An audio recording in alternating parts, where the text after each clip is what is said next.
Section 1. You will hear two teachers, Andrew and Katie, discussing the coming excursion of their language class.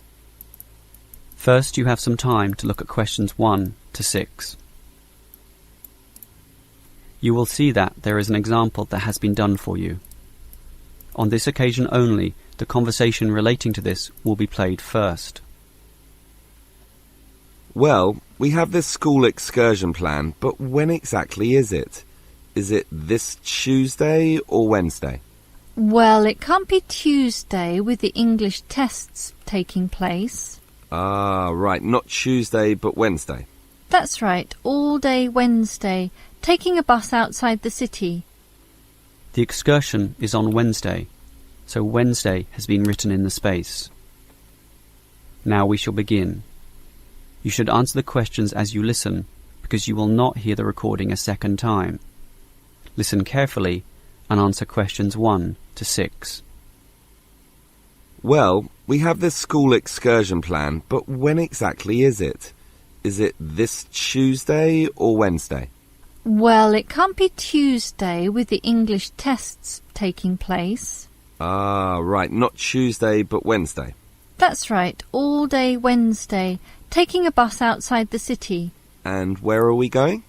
Last month we went to Arthur Island, so this time we're going to the animal park. Arthur Island was okay, but it was too cold.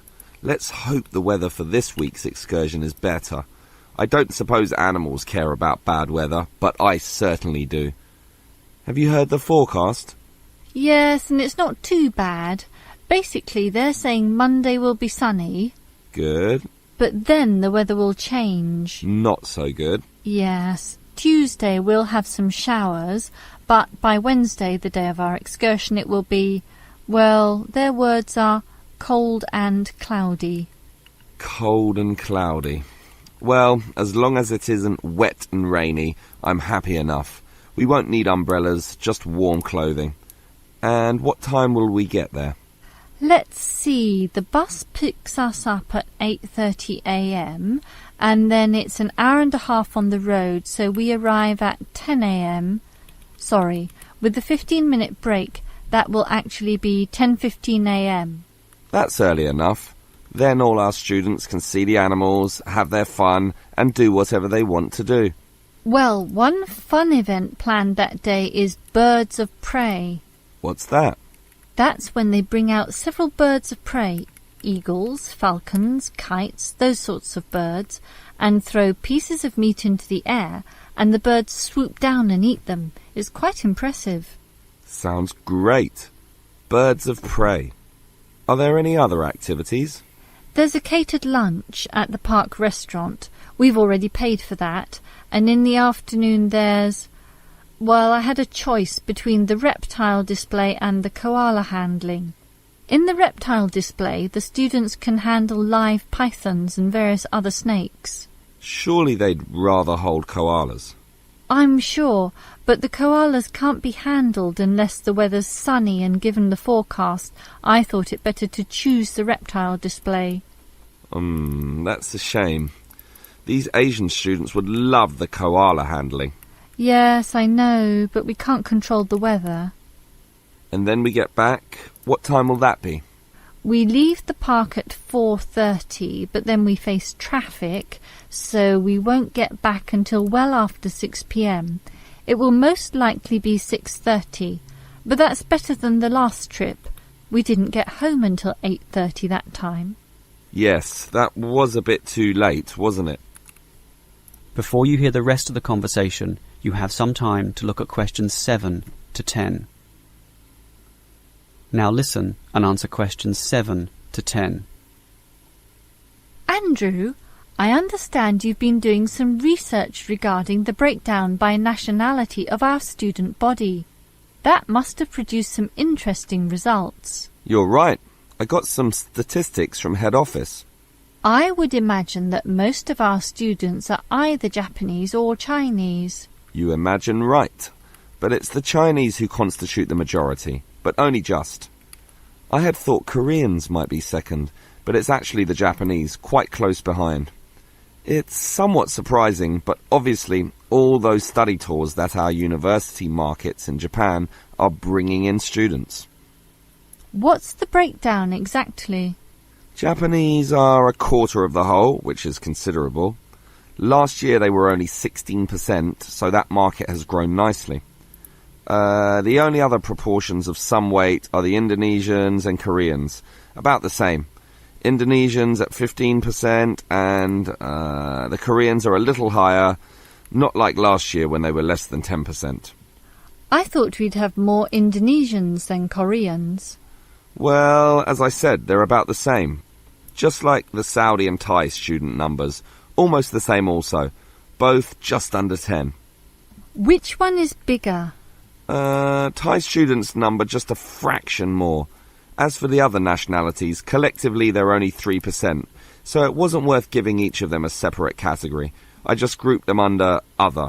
That's Vietnamese, South American, a couple of Russians, and so on.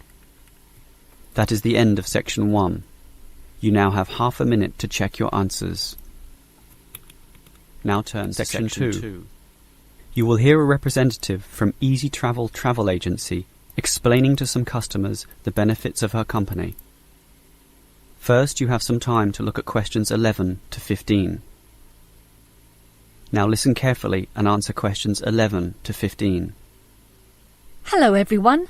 Now you're here because you're interested in travel, right? And you're in the right place. For at Easy Travel we have the best deals for the best locations. We specialise in eco-travel, or holidays designed to get you amongst nature, ignoring the hustle and bustle of big cities. So whether you want to hike in Nepal, as many people do, or follow some jungle paths in the rainforests of Queensland, we can give you the best deal.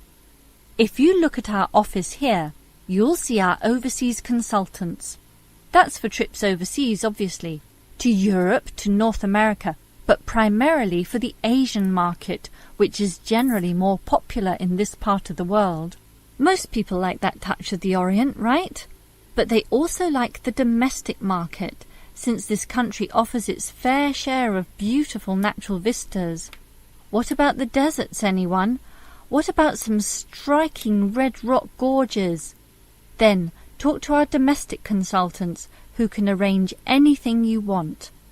But they deal with the accounts in the morning, so you'll need to talk to them in the afternoon. And remember, our office doesn't open at night, sorry to say.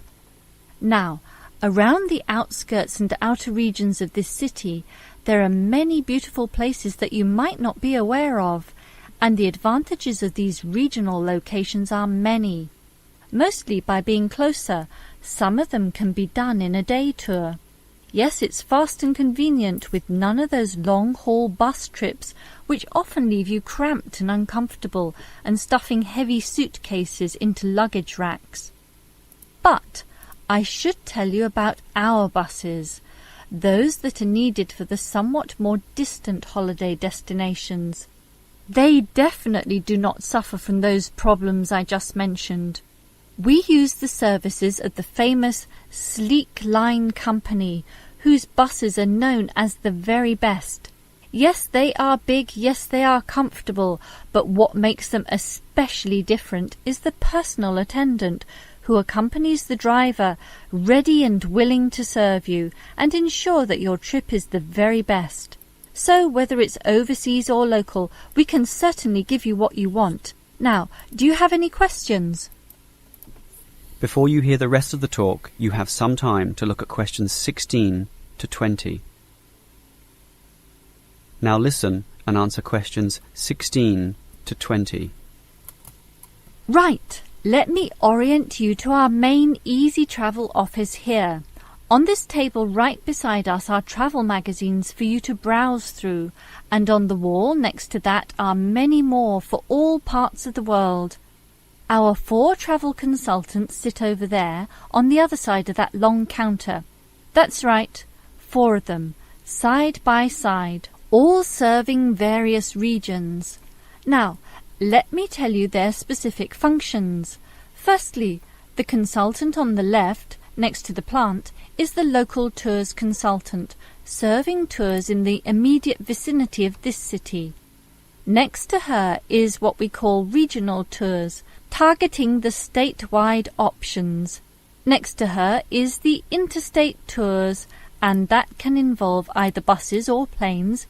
In the former case, utilising the Sleek Line bus service, as you know.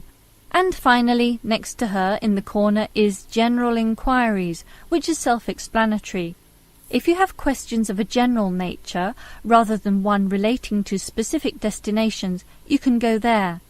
Now, as I said, we can do international tours, and for that you need our big office, just through that door, the one between those two plants.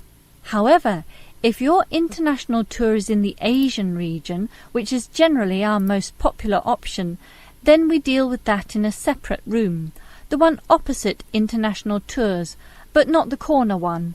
Just go through that door on the left, the one next to that cupboard. The door next to that is, in fact, our general office, so please don't go through there. That's reserved for staff members only. That is the end of Section 2. You now have half a minute to check your answers. Section 3. Now turn to Section 3. You will hear two students, Sam and Liz, discussing their university orientation program. First, you have some time to look at questions 21 to 24. Now listen carefully and answer questions 21 to 24. Hi Liz, how do you feel about starting university here? A little bit nervous, but I'm confident I can handle it. This orientation programme seems like it will help us a lot.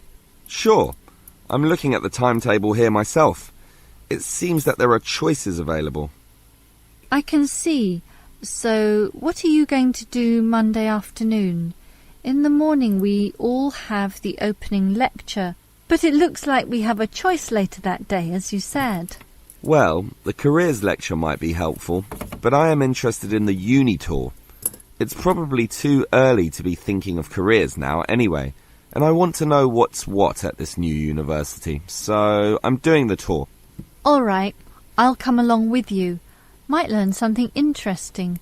After all, we haven't seen much of this place yet, and we will be spending 4 years here. Tuesday is another full day too. In the afternoon there's a lecture about study skills, but that morning offers another choice. Library tour or student union induction? What do you think? I think the student union is very important, but we can go there any time, right? So we should take advantage of the library tour while it's being offered. Maybe the week after, you and I can go to the student union. Library it is then. Now, Wednesday has a free session in the morning, but after lunch there's a choice between visiting the computer lab or attending a lecture on our legal rights. Well, law and rights are important, but computers are the basis of everything these days, so I'm going to the computer lab. Don't you think knowing our legal rights is equally, if not more important? We live in a very litigious and complex society now. Sure, but it's something we can pick up later, so let's leave that one out. OK. Let me see the timetable. Thursday is a free day, and the week winds up with some celebrations on Friday afternoon. It looks like a fun choice too. There's either a barbecue on the main lawn or the dance. I never pass up the chance to eat something. What about you? If I can get a free meal, I'll take it any day, and I'm not good at dancing anyway. Well, that's that decided, right? Right. Before you hear the rest of the conversation, you have some time to look at questions 25 to 30. Now listen and answer questions 25 to 30. Guess what, Liz? There's another interesting thing in this orientation booklet, and it looks important, about a style guide. What's that? Take a look yourself. It seems to be a set of rules regarding how to present written work, essays and that sort of thing to the lecturers. They want a uniform style of presentation. I can see, so everything we hand in must have a header and a footer. A what? A header and a footer. The footer is at the bottom of the page and the header is at the very top. That's why they call it a header, you know, that little bit of writing giving details about the work. And they also want the word count. Why do they need that? I guess because the lecturers will specify the number of words they want for their assignment, and they want to be sure students follow this. And even the heading on the page has to be a specific dimension, 16 points and bold print and underlined. And subheadings are 14 points, and the font has to be Arial for everything. Yes, the main text is Arial too, as you said, and the size is 12 points, with the header and footer being slightly smaller at 10 points each. Well, it seems logical. The size of everything is in proportion to its importance. But why do they need the spacing of the main text to be 1.5? The header and footer are different. They're only single-spaced. Probably to allow the teacher to insert comments or corrections, or just to make it all more readable, I suppose. And we need wide margins on the left, right, top and bottom, probably for the same reason. Lots of space to allow the addition of comments. That's a bit scary, actually. It seems to assume we will be making mistakes. And look what they want in the header and footer. The header has the name of the work. Not the name of the teacher? No, the work, but surely the teacher's name must go somewhere. Ah, here it is. It goes in the footer. OK, I'd say this is all logical. If a page is lost, say falls to the floor, then with all this information it can always be traced back to the teacher involved. Right. As you say, all very logical. That is the end of section 3. You now have half a minute to check your answers. Now turn to section 4. You will hear a lecturer discussing public parks. First, you have some time to look at questions 31 to 34. Now listen carefully and answer questions 31 to 34.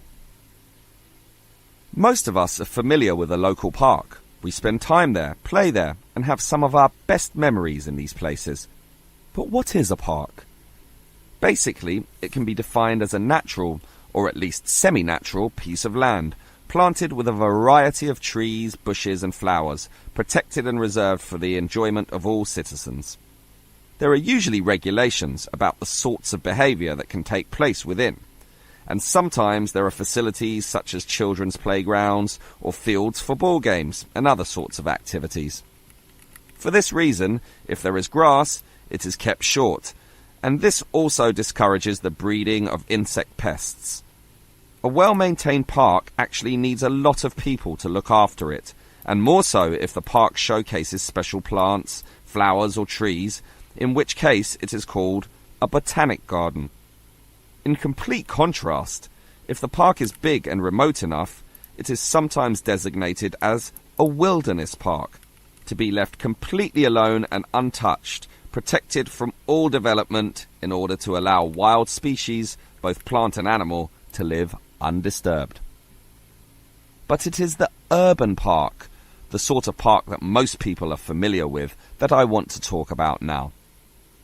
These preserve natural landscapes for the pleasure of the urban population, most commonly just for passive recreation. In other words, allowing people just to observe the trees and lie in the grass. And such passive recreation is certainly needed.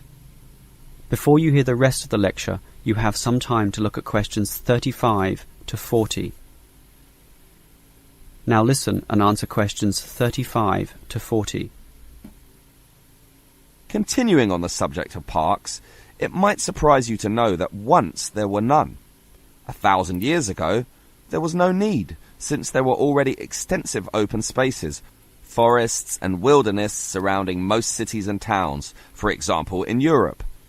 These dark, dank forests were large and even dangerous, full of wild animals and with the potentially fatal result of getting lost. Hence, fairy tales evolved about witches living in these areas and the wolves and bears which could threaten young children. However, with the rapidly increasing human population, the original wilderness and natural open spaces were intruded upon. Forests were cut down as population spread. and with them, urban pollution and further deforestation. But it was only with the advent of the Industrial Revolution that people realised natural areas needed to be preserved to give the populace access to the sort of nature that was fast disappearing due to the uncontrolled development and demand for resources. The first park expressly designed for that purpose is usually considered to be Prince's Park in Liverpool. This was in 1841 on land donated to the public by a rich iron merchant. With such a generous donation, worth about £50,000, the council decided to invest £5,000 of its own money in making it look good.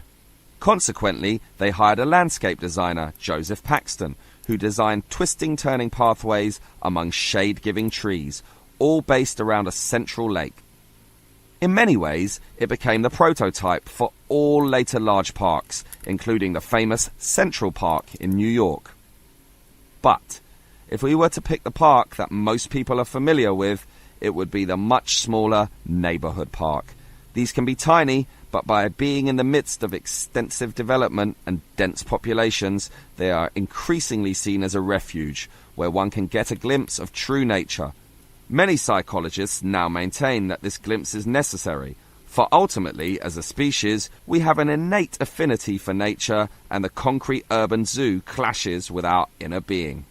This has seen the rejuvenation of many urban parks that were once left to decay, for example in New York or London, and indeed some cities such as Melbourne are known all over the world for their abundance of carefully maintained parks, including a world-famous botanic garden. That is the end of section 4. You now have half a minute to check your answers. That is the end of the listening test. In the IELTS test, you would now have 10 minutes to transfer your answers to the answer sheet.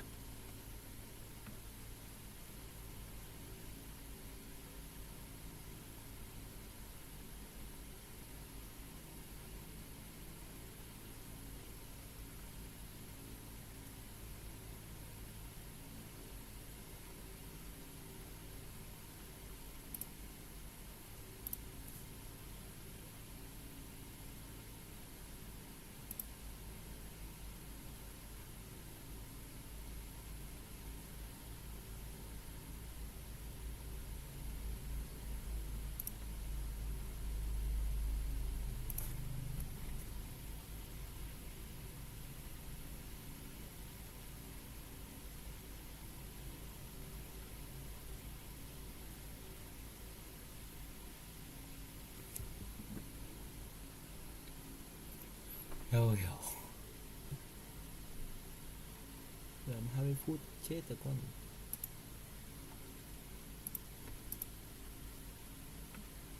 Ai trưởng. It's okay.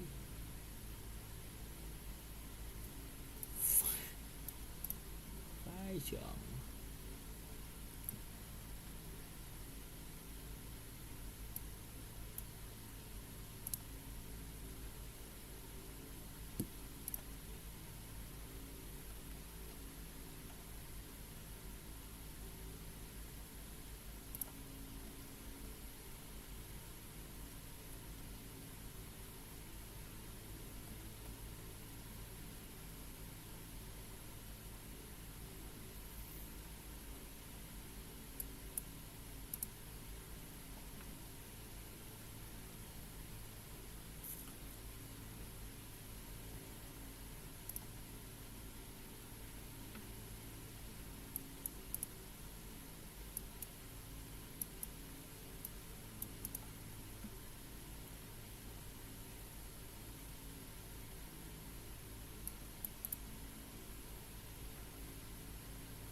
Về âm nhạc của mình nhá, nó là âm nhạc của tự do.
Tức là mình chỉ làm cho mình thôi, cho mình nghe và mình thấy hay là được, người khác nghĩ gì không quan trọng. Tức là nghệ thuật nó mang tính cá nhân hoàn toàn.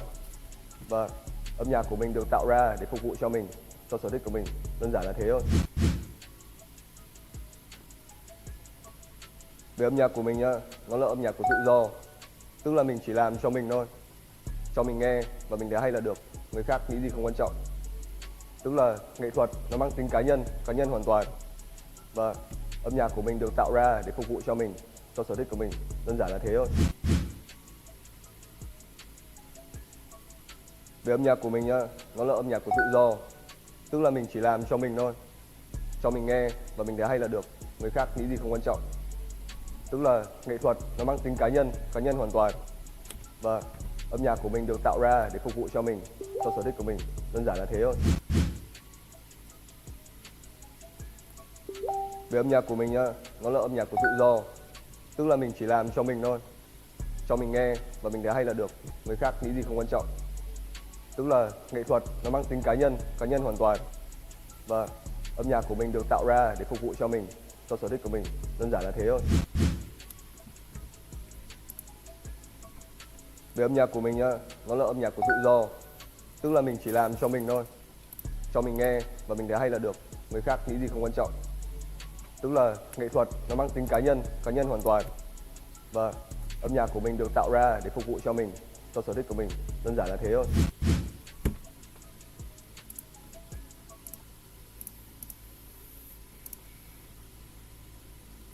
Listening practice test. Please turn to section 1 of listening practice test. Section 1. Listen to the conversation between a Japanese student and a housing officer and complete the form. First, you have some time to look at questions 1 to 5.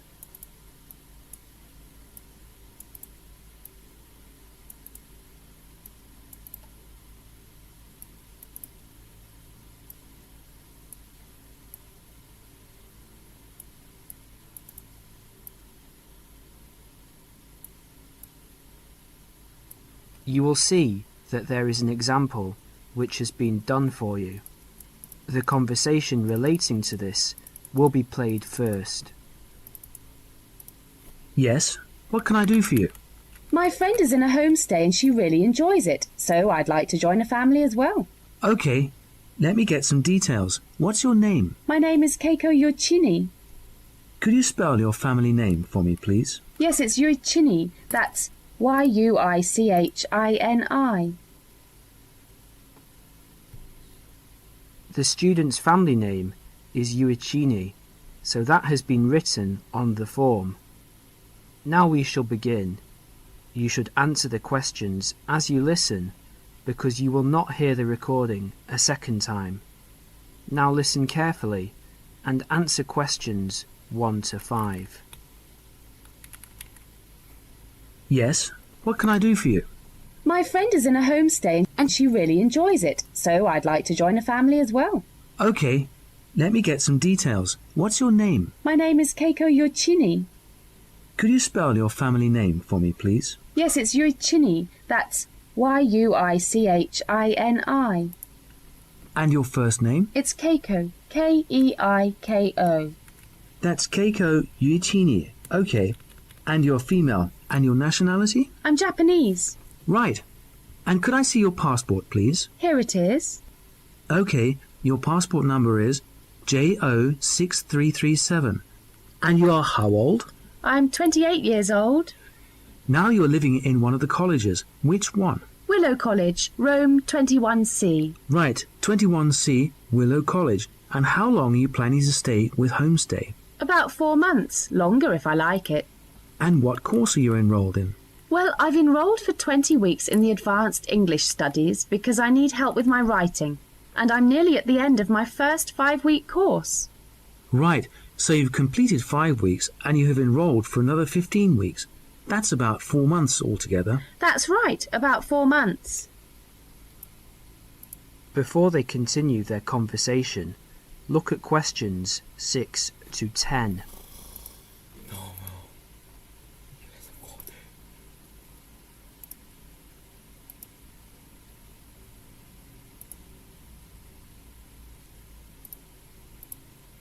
You will hear a number of different recordings.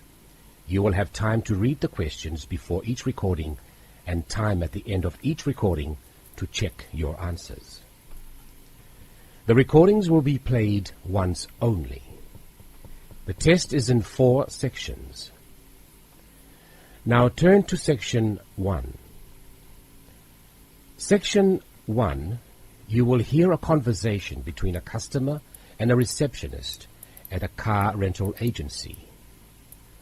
First, you have some time to look at questions 1 to 5.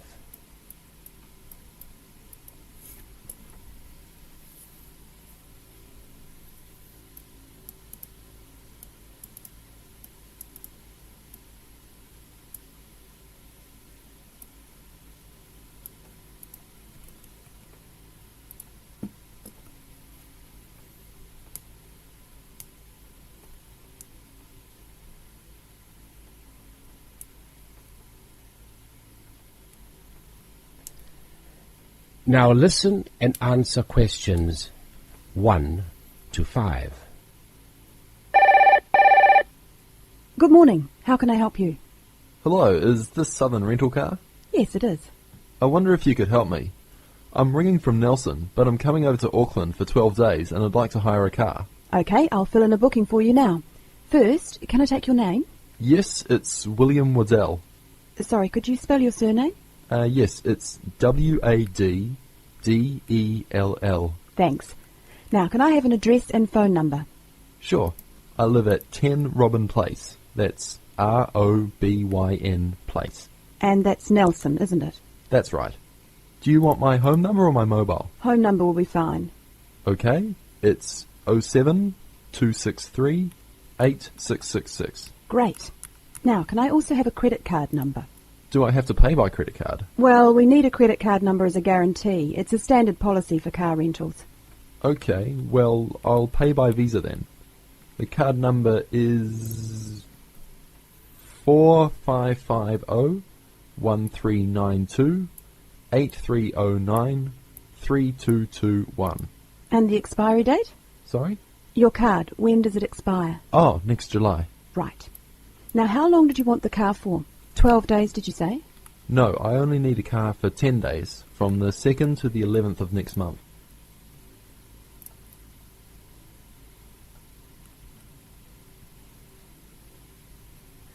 Before you hear the rest of the recording, you will have some time to look at questions 6 to 10.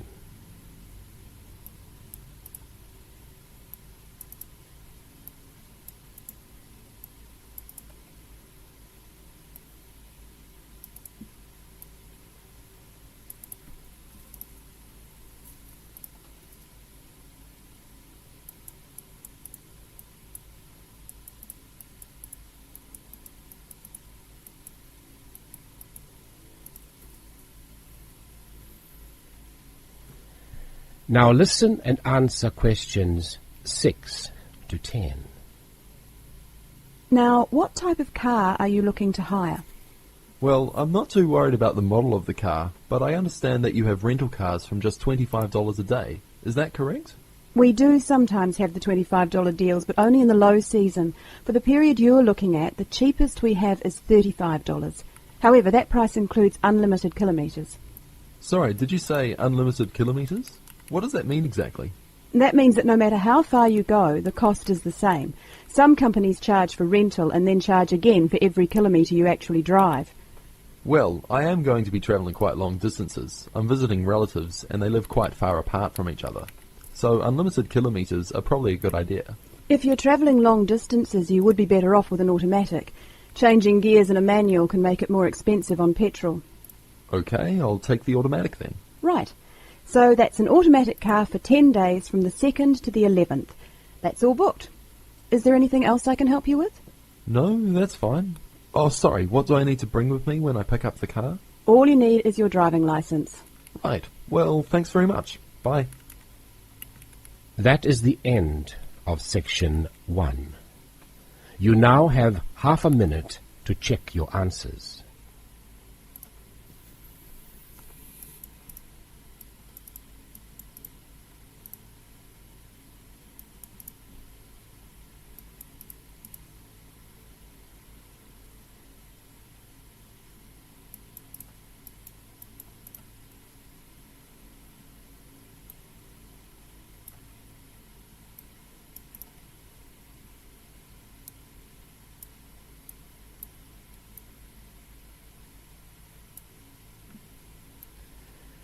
Now turn to section 2. Section 2. You will hear someone talking about travelling around New Zealand. First, you have some time to look at questions 11 to 15.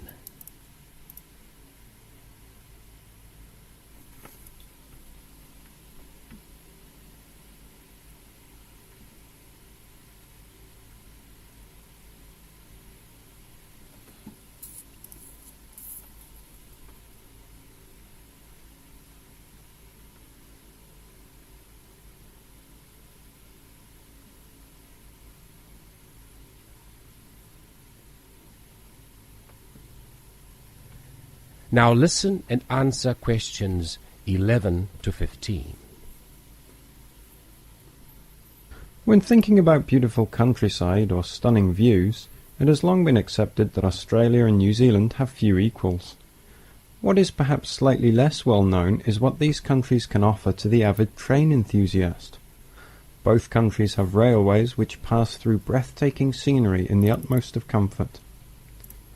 In New Zealand, you can travel from the country's biggest city, Auckland, to where a third of the population lives, its capital, Wellington, on the longest passenger rail service in the country, the Overlander.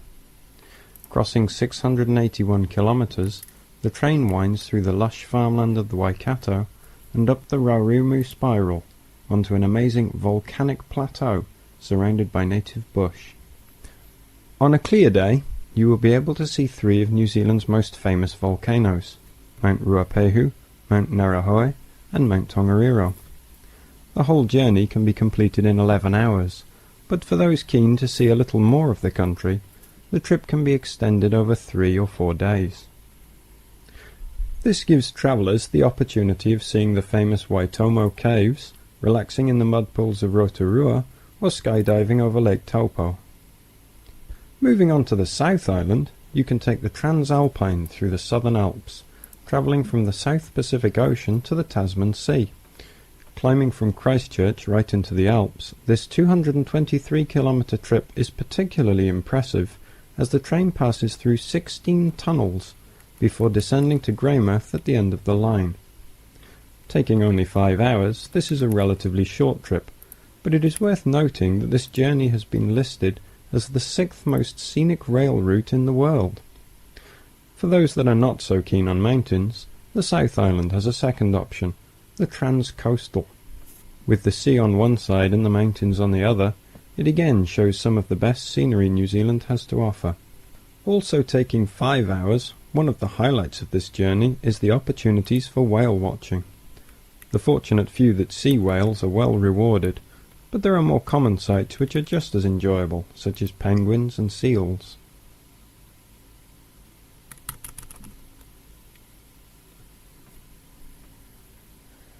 Before you hear the rest of the recording, you have some time to look at questions 16 to 20.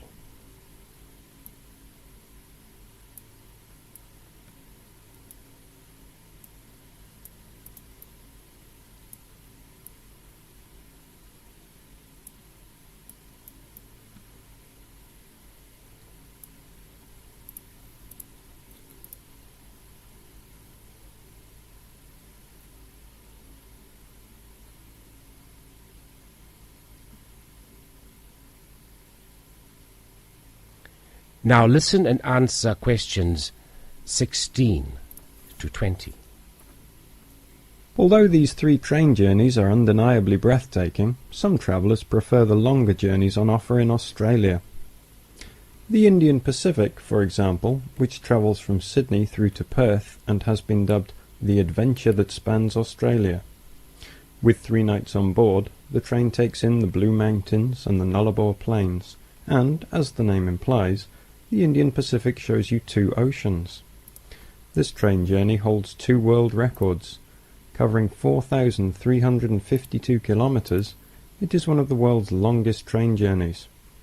It also travels the world's longest straight stretch of railway track, 478 kilometres.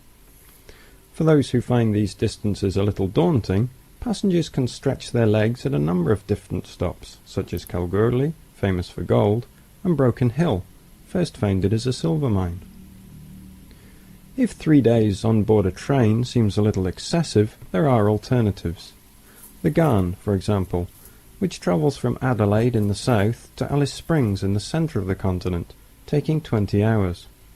Passing through Crystal Brook, Port Augusta and Woomera, this journey gives an indication of what life was like for the earlier settlers as they discovered the country. Along the way, you can also see the Iron Man sculpture, which was constructed by railway workers to commemorate the 1 millionth concrete sleeper laid during the construction of the line. Finally, just a quick word about the Overland, which runs between Melbourne and Adelaide. As the first train to travel between the capitals of 2 states, it is a historic as well as relaxing way to travel, and is famous for being the oldest long-distance train journey on the continent. With so many memorable journeys to choose from, the only problem you will have is knowing which one to do first. That is the end of section 2. You now have half a minute to check your answers.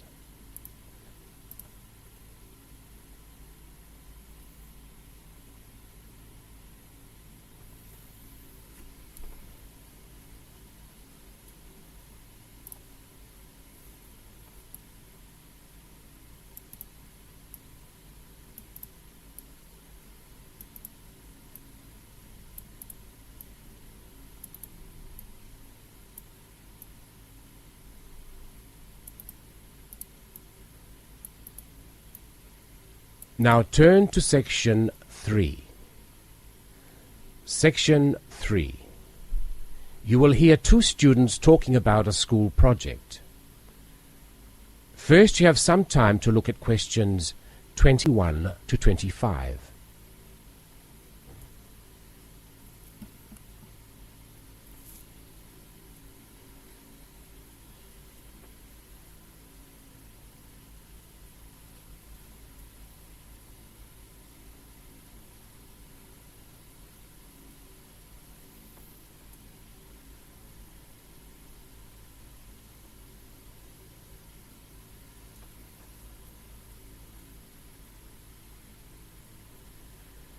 Now listen and answer questions 21 to 25. Hi, Lynn. How's your project coming along? Oh, not very well. I've got all the information, but I can't seem to organise it into a presentation. Well, you'd better hurry. You only have 1 more week. Yes, that's okay. It's just that... Oh. Well, why don't you try your presentation on me? Maybe I can help. Oh, really? Great. Okay, well, I've chosen solar power for my subject, and I'm going to talk specifically about domestic water heating. You know, like the ones popular in America. I've got some facts here. Oh, that's good. But just start your presentation from the beginning. Oh, right. Well, here we go then. There are many reasons why we should be looking elsewhere for energy sources. As most people are aware, fossil fuels and other such non-renewable sources are by definition finite, so something needs to be in operation soon. Currently, there are a number of alternative energy sources available which can, with a little preparation, be used to provide for a significant part of our domestic energy requirements. In this presentation I am focusing on solar power and its application as a domestic water heater. As a renewable energy source, solar power is in many ways ideal. The amount of the sun's energy which reaches the earth every minute exceeds the energy that the global population consumes in a year. Although scientists argue that it is not finite, sunlight is certainly a long-lasting resource which is not depleted through use, and solar power converters use this energy without needing any complex moving parts. Once collected and stored, solar energy can be used for many purposes, but it is becoming increasingly popular as a domestic heating source. Generally, a building that is heated by solar power will have its water heated by solar power as well, and this has even worked in areas that are not exposed to long hours of direct sunlight, such as the United Kingdom, although not so well as in warmer climates. Why have you stopped? Well, that's all I've got so far. Oh, well. Start by talking about how effective it is. Oh, okay. Well, there are a number of factors that influence how efficient solar power can be. The first, obviously, is the amount of sunlight, and this is dependent on season, time of day, and climate. Although the UK has something of a bad reputation for sunshine, it is actually quite productive during some parts of the year. Given a sufficient size of solar panel and water storage tank, solar power can provide all of our water heating requirements in June and July, and even provide the majority until October. From October to the end of the year, this figure falls dramatically. December is the least productive, being able to supply less than 5% of the average household's hot water requirement. It is at this point that solar power needs to be supplemented with a more traditional form of heating. From January, solar power becomes more effective at a rate of about 20% per month, although this rise decelerates to around 18% by May.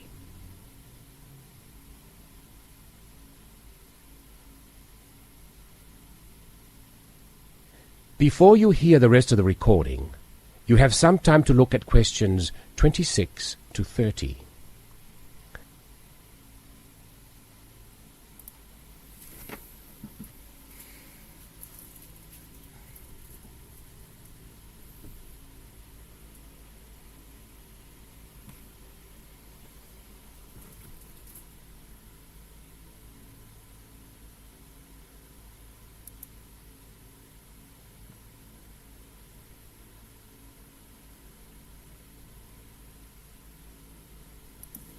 Now listen and answer questions 26 to 30. Now say something about this water heater. Do you have any information about that? Oh yes, I've got an illustration of a water tank here. Well, that's good, but you'll have to describe it. Right. Well, the ideal water tank in the UK has a capacity of 45 to 50 litres, but must be at least 40 litres to be effective. The solar coil is put in the bottom of the tank to heat the water. Now remember that solar heated water will not get quite as hot as fossil fuel water heaters. The bottom half of the tank is normally 20 degrees, and this is why it is important not to have a tank that is too large, as that would take too much energy to heat. In this illustration it rises to 40 degrees from halfway up. Don't forget that hot water rises, so the top third of the tank is the hottest and reaches an average temperature of 65 degrees. And what's this second layer around the tank? Oh, that's insulation. Because the tank is often either outside or just under the roof, rigid foam is used as an insulation layer. It should be at least 80 millimetres thick all around. Well, that seems like a good presentation. All you need to do is to prepare some short notes and a larger illustration so you can use it as a demonstration and you'll be fine. Oh, you think so? Well, thanks very much for the help. Maybe I could do the same for you one day. Maybe. Anyway, I have to go. Good luck. Thanks. Bye. That is the end of section 3. You now have half a minute to check your answers.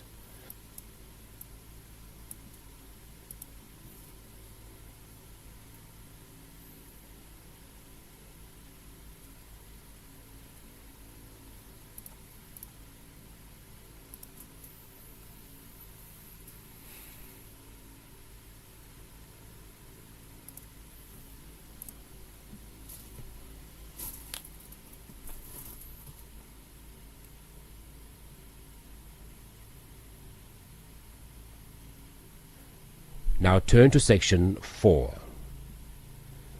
Section 4. You will hear an interview with a marketing director. First, you have some time to look at questions 31 to 40.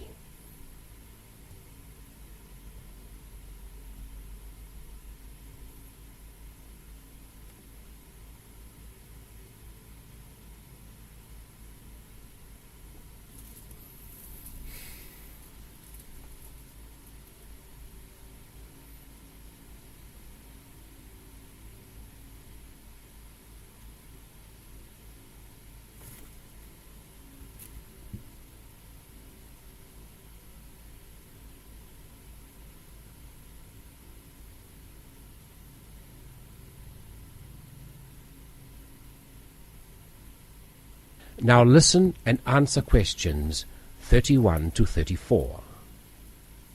Continuing our theme of business marketing, I have with me today Mr. Brian Kinsella, who is here to talk about the differences between marketing a product and marketing a service.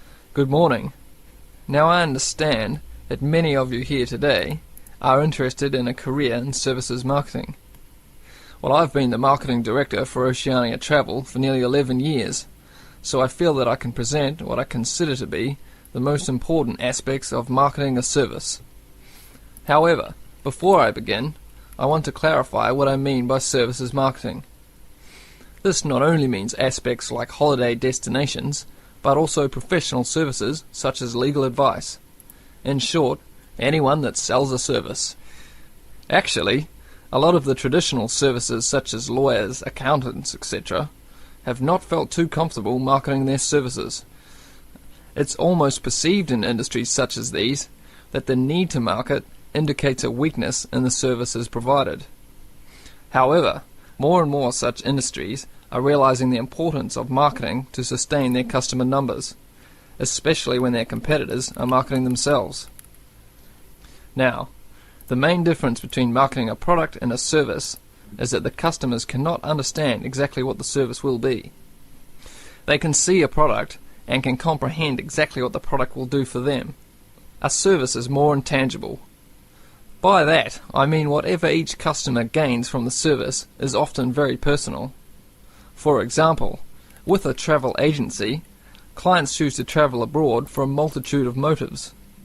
Some people travel overseas for the experience and really want to get to know the culture of the local people. Others wish to escape from reality, totally relax in sophisticated comfort, and be waited on hand and foot. Obviously, our clients will not be judging what we offer by the same standards, and travel agents, like other such service industries, have an extremely difficult job in satisfying a range of customers from diverse backgrounds with different expectations. Our company has overcome this dilemma in a number of ways. First of all, our travel consultants are given extensive training in customer service and buyer behavior. Our aim is not just to be a profit-making organization, but also to meet and exceed the expectations or dreams of our clients. Our mission statement, in fact, is primarily to offer a service which is above and beyond the hopes of our clients. In addition, we regularly visit the tourist destinations we promote and inform all of our staff about any changes in specific areas. Not only is it important to be fully informed about every possible aspect of the service you are marketing, it is also essential to constantly improve the service offered. At Oceania Travel, we regularly conduct surveys with all of the people that visit our resorts of choice. Any negative feedback we try to remedy at once. Our clients are met by a company representative during their stay, and we have a set procedure for dealing with any complaints. Our clients are not expected to have to approach the hotel reception, as we have a 24-hour contact service direct to our representatives, and this representative should always welcome any customer problems or questions. In the event of a complaint, the representative will then try to remedy the complaint with the hotel. If the problem cannot be rectified by the hotel manager, our representative is authorized to remedy the situation him or herself. For situations beyond the representative's authority, our complaints department is contacted. The complaints department guarantees a solution within the day. If the customer is still not satisfied, they are welcome to approach our head office on their return. So you see that marketing a service is catering more for the client's expectations than anything else, and it is that which makes services marketing a very intricate business. Now that's the end of my presentation, but if there is anything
You will hear a number of different recordings and will have to answer questions on what you hear.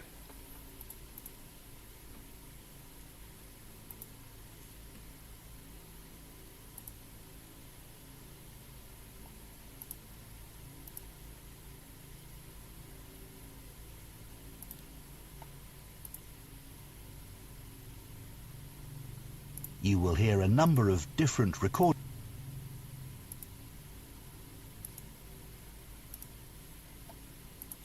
Test 4. This is the IELTS listening test. You will hear a number of different recordings and you will have to answer questions on what you hear. There will be time for you to read the instructions and questions and you will have a chance to check your work. All the recordings will be played once only. The test is in 4 parts. At the end of the test, you will be given 10 minutes to transfer your answers to an answer sheet. Now turn to Part 1.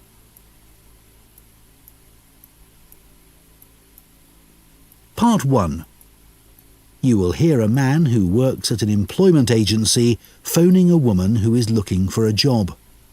First, you have some time to look at questions 1 to 5.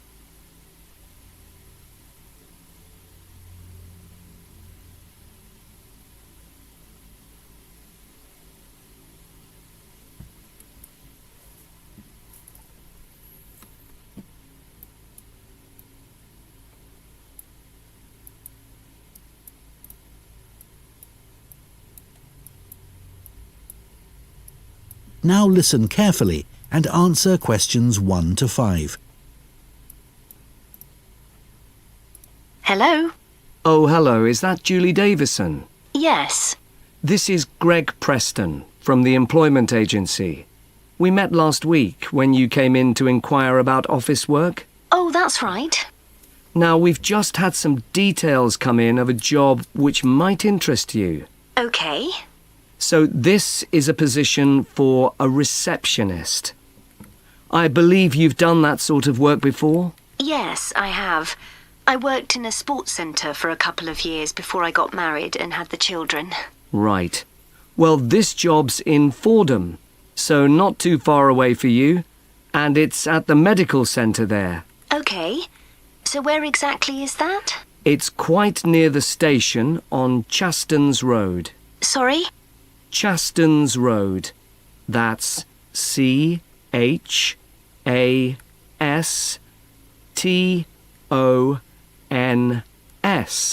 OK, thanks. So what would the work involve? Dealing with inquiries from patients? Yes.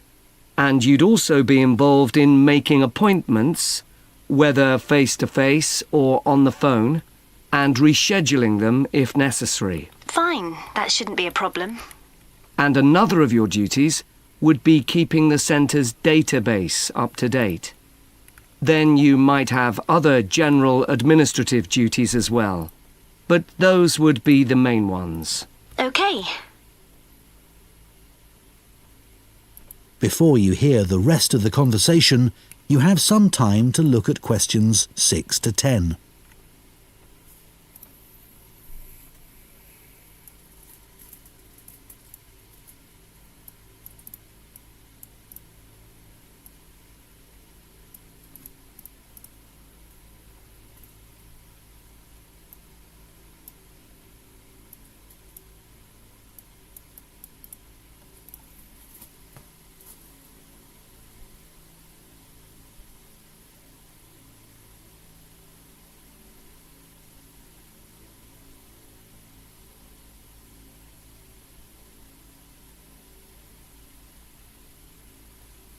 Now listen and answer questions 6 to 10. Now, when the details came in, I immediately thought of you because one thing they do require is someone with experience. And you did mention your work at the sports centre when you came in to see us. Yes, in fact I enjoyed that job. Is there anything else they're looking for? Well, they say it's quite a high-pressure environment. They're always very busy, and patients are often under stress. So they want someone who can cope with that and stay calm, and at the same time be confident when interacting with the public. Well, after dealing with 3 children all under 5, I reckon I can cope with that. I'm sure you can. And then another thing they mention is that they're looking for someone with good IT skills. Not a problem. So you'd be interested in following this up? Sure. When would it start? Well, they're looking for someone from the beginning of next month. But I should tell you that this isn't a permanent job. It's temporary. So the contract would be just to the end of September. But they do say that there could be further opportunities after that. OK. And what would the hours be? Well, they want someone who can start at 7:45 in the morning. Could you manage that? Yes, my husband would have to get the kids up and off to my mother's. She's going to be looking after them while I'm at work. What time would I finish? 1:15. That should work out all right. I can pick the kids up on my way home, and then I'll have the afternoon with them. Oh, one thing. Is there parking available for staff at the centre? Yes, there is. And it's also on a bus route. Right. Well, I expect I'll have the car, but it's good to know that. OK, so where do I go from here? Well, if you are happy for me to do so, I'll forward your CV and references, and then the best thing would probably be for you to phone them, so they can arrange for an interview. Great. Well, thank you very much. You're welcome. Bye now. Bye. That is the end of part 1. You now have 1 minute to check your answers to part 1.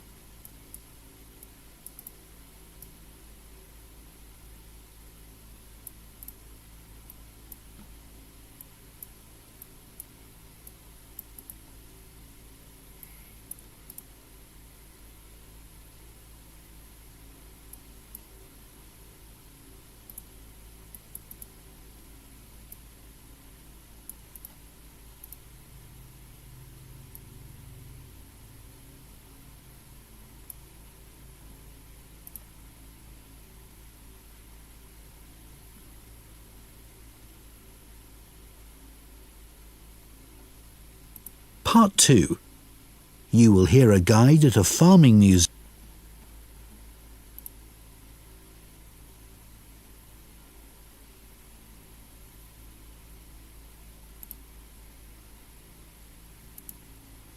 And it's your Answer questions 11 to 14. Good morning, everyone, and welcome to the Museum of Farming Life. I understand it's your first visit here, so I'd like to give you some background information about the museum and then explain a little about what you can see during your visit. So, where we're standing at the moment is the entrance to a large building that was constructed in 1880 as the home of a local businessman, Alfred Palmer, of the Palmer Biscuit Factory. It was later sold and became a hall of residence for students in 1911 and a museum in 1951. In 2005, a modern extension was built to accommodate the museum's collections. The museum's owned by the university, and apart from 2 rooms that are our offices, the university uses the main part of the building. You may see students going into the building for lessons, but it's not open to museum visitors, I'm afraid. It's a shame because the interior architectural features are outstanding, especially the room that used to be the library. Luckily, we've managed to keep entry to the museum free. This includes access to all the galleries, outdoor areas, and the rooms for special exhibitions. We run activities for children and students, such as the Museum Club, for which there's no charge. We do have a donation box just over there, so feel free to give whatever amount you consider appropriate. We do have a cloakroom if you'd like to leave your coats and bags somewhere. Unlike other museums, photography is allowed here, so you might like to keep your cameras with you. You might be more comfortable not carrying around heavy rucksacks, though keep your coats and jackets on as it's quite cold in the museum garden today. Before you hear the rest of the talk, you have some time to look at questions 15 to 20.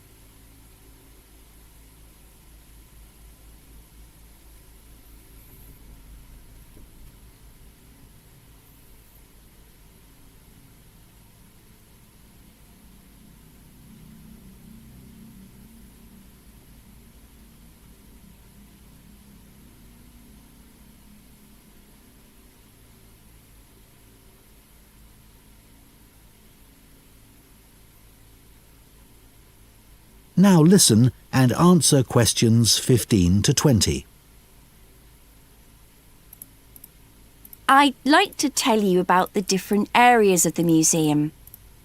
Just inside and outside the main gallery, we have an area called Four Seasons. Here, you can watch a 4-minute animation of a woodland scene. It was designed especially for the museum by a group of young people on a film studies course, and it's beautiful. Children absolutely love it, but then so do adults. The main gallery is called Town and Country. It includes a photographic collection of prize-winning sheep and shepherds. Leaving Town and Country, you enter Farmhouse Kitchen, which is, well, self-explanatory. Here, we have the oldest collection of equipment for making butter and cheese in the country. And this morning, a specialist cheesemaker will be giving demonstrations of how it's produced. You may even get to try some. After that, you can go in 2 directions. To the right is a staircase that takes you up to a landing from where you can look down on the galleries. To the left is a room called A Year on the Farm. There is lots of seating here, as sometimes we use the room for school visits, so it's a good place to stop for a rest. If you're feeling competitive, you can take our memory test, in which you answer questions about things you've seen in the museum. The next area is called Wagon Walk. This contains farm carts from nearly every part of the country. It's surprising how much regional variation there was.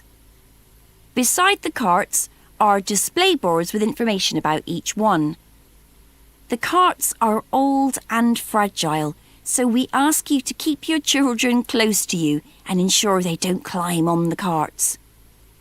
From Wagon Walk, you can either make your way back to reception or go out into the garden, or even go back to take another look in the galleries. In the far corner of the garden is Bees Are Magic, but we're redeveloping this area, so you can't visit that at the moment. You can still buy our honey in the shop though. Finally, there's the pond, which contains all kinds of interesting wildlife. There are baby ducks that are only a few days old, as well as tiny frogs. The pond isn't deep, and there is a fence around it, so it's perfectly safe for children. That is the end of Part 2. You now have 30 seconds to check your answers to Part 2.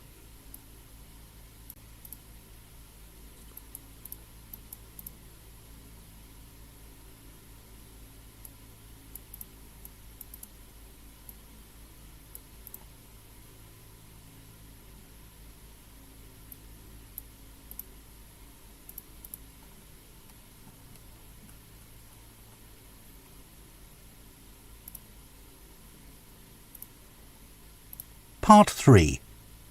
Following instructions from their tutor, you will hear 2 trainee teachers discussing the use of origami, a paper folding activity, in the classroom. First, you have some time to look at questions 21 to 27.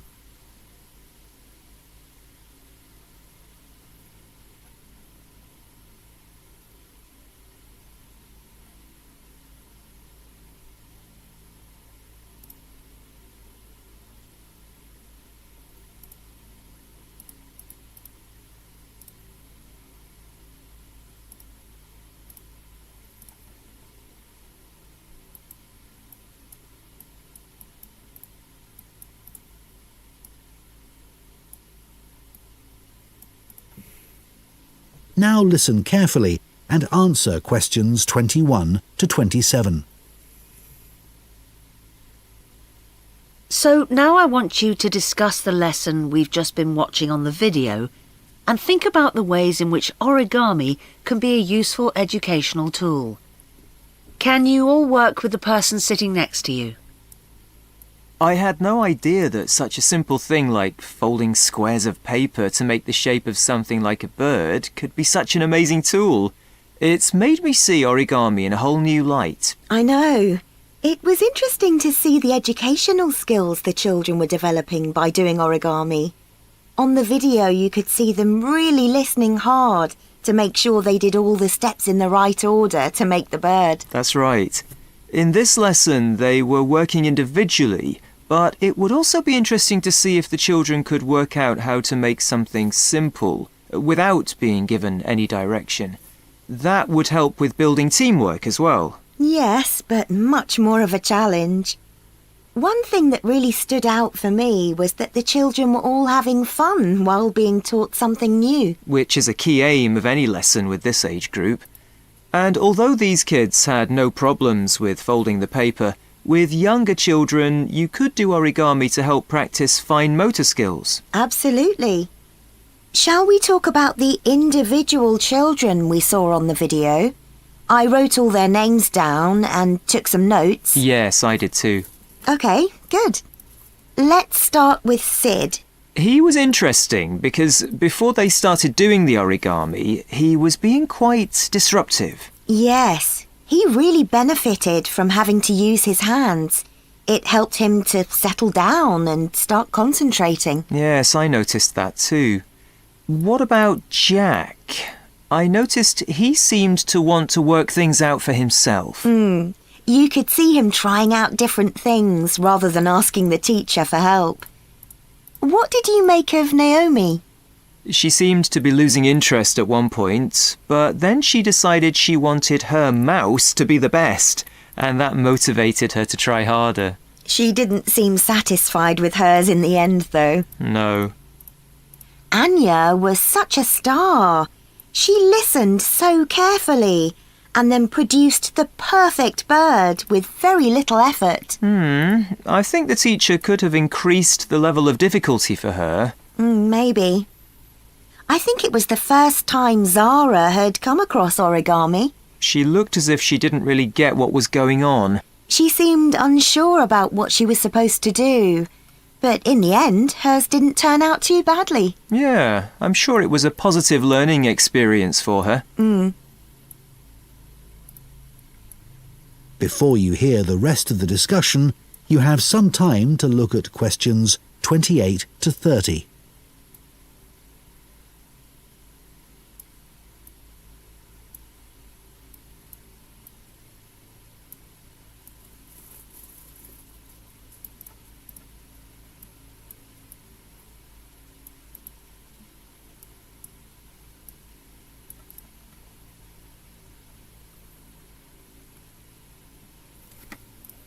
Now listen and answer questions 28 to 30. I think one reason why the origami activity worked so well in this class was that the teacher was well prepared. Right. I think it would have taken me ages to prepare examples showing each of the steps involved in making the bird, but that was a really good idea. The children could see what they were aiming for. And much better for them to be able to hold something rather than just looking at pictures. Those physical examples supported her verbal explanations really well. It's strange that origami isn't used more widely. Why do you think that is? Well, teachers may just feel it's not that appealing to children who are used to doing everything on computers, especially boys, even if they're aware of the benefits. Oh, I don't know. It's no different to any other craft activity. I bet it's because so many teachers are clumsy like me. That's true. Too much effort required if you're not good with your hands. Well, anyway, I think we should try it out in our maths teaching practice with Year 3. I can see using origami is a really engaging way of reinforcing children's knowledge of geometric shapes, like they were doing in the video. But I think it would also work really well for presenting fractions, which is coming up soon. Good idea. That's something most of the kids in that class might struggle with. Origami would also be good practice for using symmetry, but I think they did that last term. OK, well, let's try and get some ideas together and plan the lesson next week. OK, if you could also... That is the end of part 3. You now have 30 seconds to check your answers to part 3.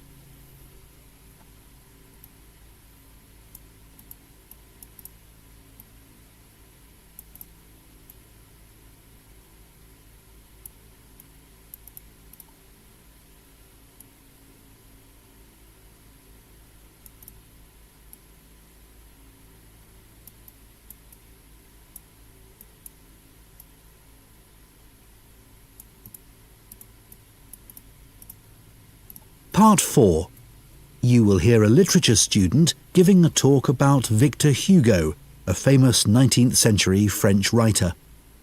First, you have some time to look at questions 31 to 40.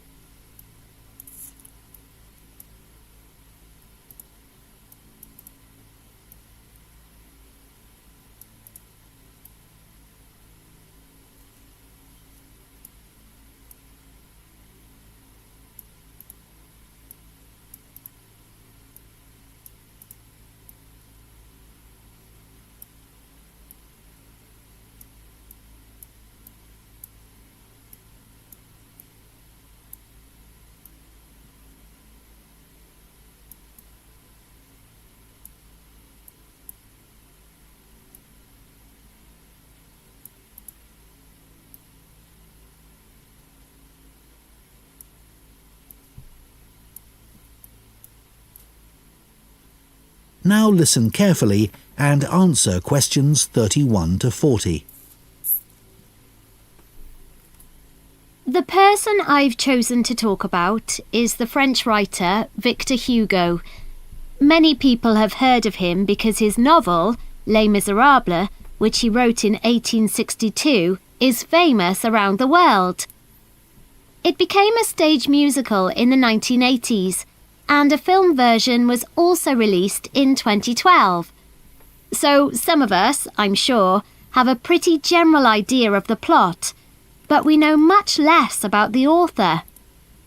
Today, I'm going to provide a little more insight into this talented man, and I'm going to talk particularly about the home he had on the island of Guernsey in the British Channel Islands. But first, his early career. As I've said, he was a writer. He was at the height of his career in Paris, and he was very highly regarded by his colleagues. As far as literature was concerned, he was the leading figure of the Romantic movement. However, as well as being a literary genius, he also gave many speeches about issues like the level of poverty in his society. He felt very strongly about this, and about other areas where change was needed, like education. This kind of outspoken criticism was not well liked by the rulers of France, and eventually the Emperor, Napoleon III, told Victor Hugo to leave Paris and not return. In other words, he sent him into exile.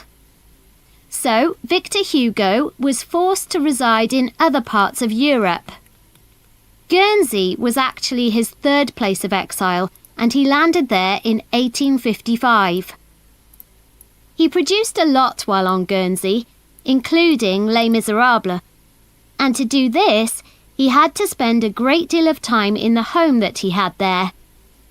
This was a property that he bought using the money he'd made in France from the publication of a collection of his poetry.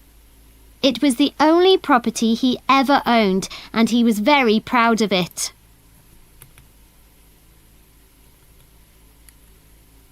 The property Victor Hugo bought on Guernsey was a large 5-storey house in the capital town of St. Peter Port, and he lived there for 15 years, returning to France in 1870 when Napoleon's empire collapsed. He decorated and furnished each level or floor of the house in unique and wonderful ways, and many people consider the inside of the house to be a work of art. Today, it's a museum that attracts 200,000 visitors a year. He lived in the house with his family, and portraits of its members still hang in rooms on the ground floor, along with drawings that he did during his travels that he felt were important to him. In other ground floor rooms, there are huge tapestries that he would have designed and loved. The walls are covered in dark wood panelling that Victor Hugo created himself using wooden furniture that he bought in the market. The items were relatively inexpensive, and he used them to create intricate carvings. They gave an atmosphere on the lower level that was shadowy and rather solemn. On the next level of the house, there are 2 impressive lounges where he entertained his guests. One lounge has entirely red furnishings, such as sofas and wall coverings, and the other blue. There's a strong Chinese influence in these areas in things like the wallpaper pattern and the lamps, which he would have made himself by copying original versions. His library, where he left many of his favourite books, forms the hallway to the 3rd floor and was a comfortable area where he could relax and enjoy his afternoons. And then, at the very top of the house, there's a room called the Lookout. Called that because it looks out over the harbour. In contrast to the rather dark lower levels, it's full of light and was like a glass office where he would write until lunchtime, often at his desk. So, Victor Hugo was a man of many talents, but he was also true to his values. While living in his house on Guernsey, he entertained many other famous writers, but he also invited a large group of local children from the deprived areas of the island to dinner once a week. What's more, he served them their food, which was an extraordinary gesture for the time period. In 1927, the house was owned by his relatives, and they decided to donate it to the city of Paris. It has since been restored using photographs from the period, and, as I mentioned earlier, is now a museum that is open to the public. That is the end of part 4. You now have 1 minute to check your answers to part 4.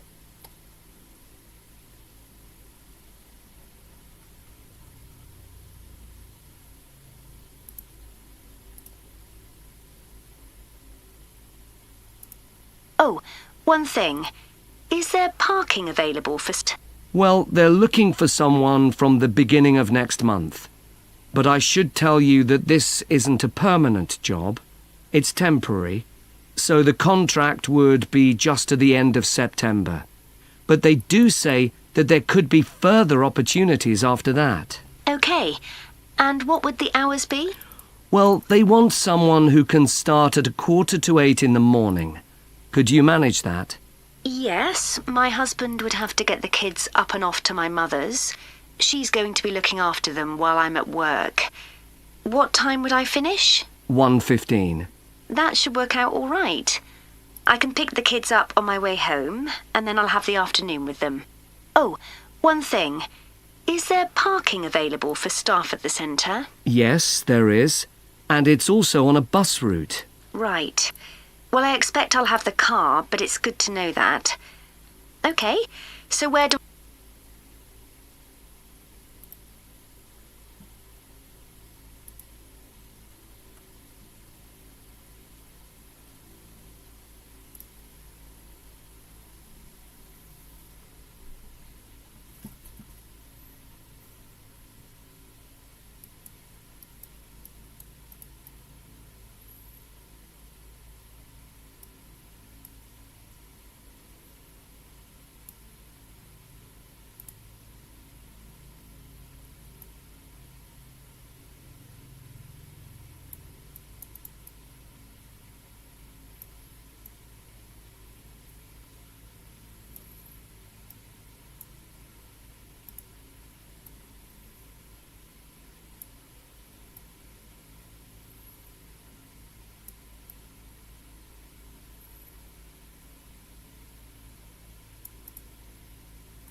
Thay vào đó, các nhà giáo dục như John Dewey lập luận rằng trí thông minh của mỗi đứa trẻ đều có thể được phát triển nếu có môi trường phù hợp.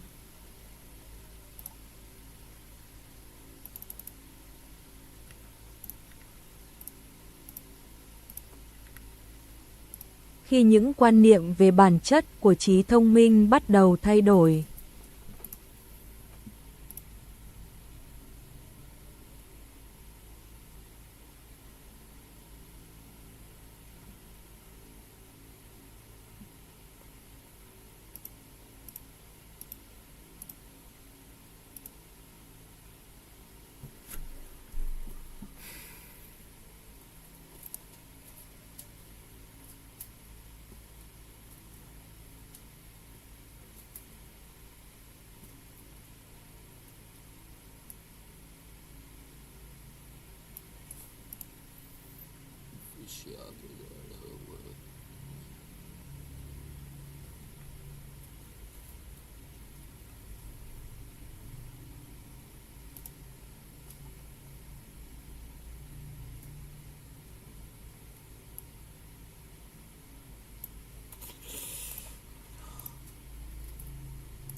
Tuy nhiên, theo cảm nhận của riêng tôi, các phần riêng lẻ không mang nhiều ý nghĩa bằng việc nhìn nhận tổng thể mọi hoạt động của ông.